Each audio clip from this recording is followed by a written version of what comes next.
Ladies and gentlemen, boys and girls, people of all ages, my name is David Popovich, aka the Bookworm, and welcome to Bookworms Goosebumps Retrospective. Today, you better prepare yourself, for winter is coming, with nights that are dark and full of terrors, and above all else, with number 51, Beware the Snowman.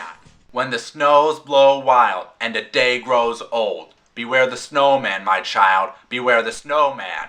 He brings the cold. Why did that rhyme return to me?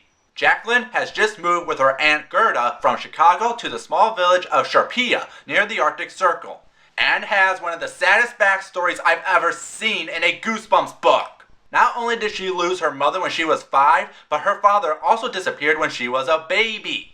Jeez, we get it! We'll be sympathetic with her! Jacqueline has no idea why she and Gerda are moving. I wonder why. Nah, but there is something off about the village. What a weird snowman.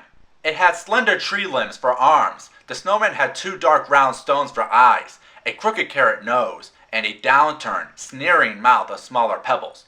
Why did they make it so mean looking, I wondered. I couldn't take my eyes off the scar. It was long and deep, cut down the right side of the snowman's face. Weird, I muttered out loud.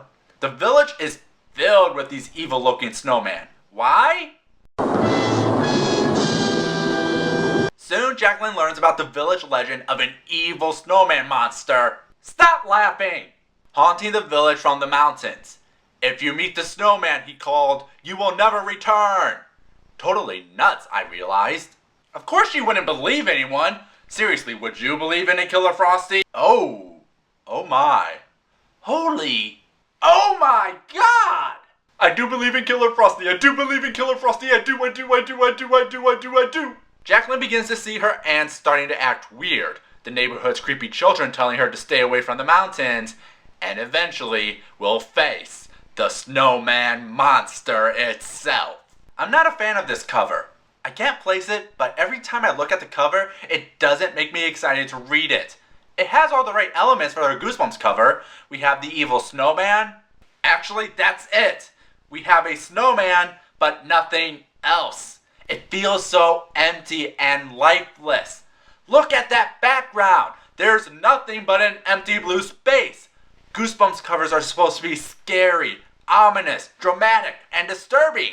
And the only thing we have here is an angry snowman. No. Also, mailbox. He's got a heart of cold. As for the story itself,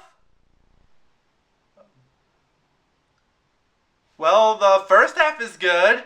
There's a sense of uneasiness about the whole village as Jacqueline finds the same snowman in everyone's yard in what seems to be a lifeless village, where everyone is afraid to tell her the horrors up in the mountains. It gives her drive to go out and see what is going on. But soon the fear of the snowman begins to fill her mind, as everyone she meets tries to make sure she stays in her place. Building one of the strange snowmen gave me a creepy feeling. I felt as if I had become part of the superstition.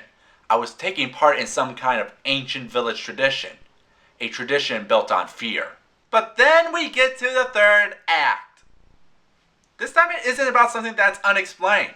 The book actually gives context to everything, so nothing really comes out of nowhere. But what we have? I'm sorry, but the story completely falls apart. Because it ties into who Jacqueline's parents are, what the monster's origin is, and it just doesn't work. I'm sorry if you're a fan of this story, but oh my God, does it try to push too much.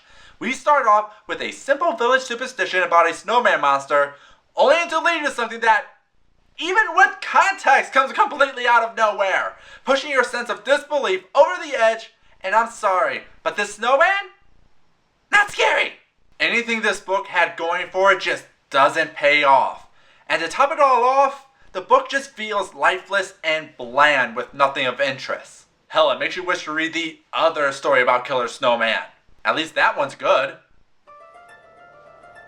What about you, Internet?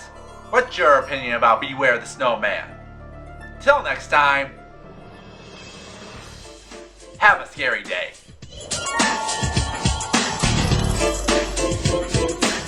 Oh, and this is my 100th book done on this show. Yay!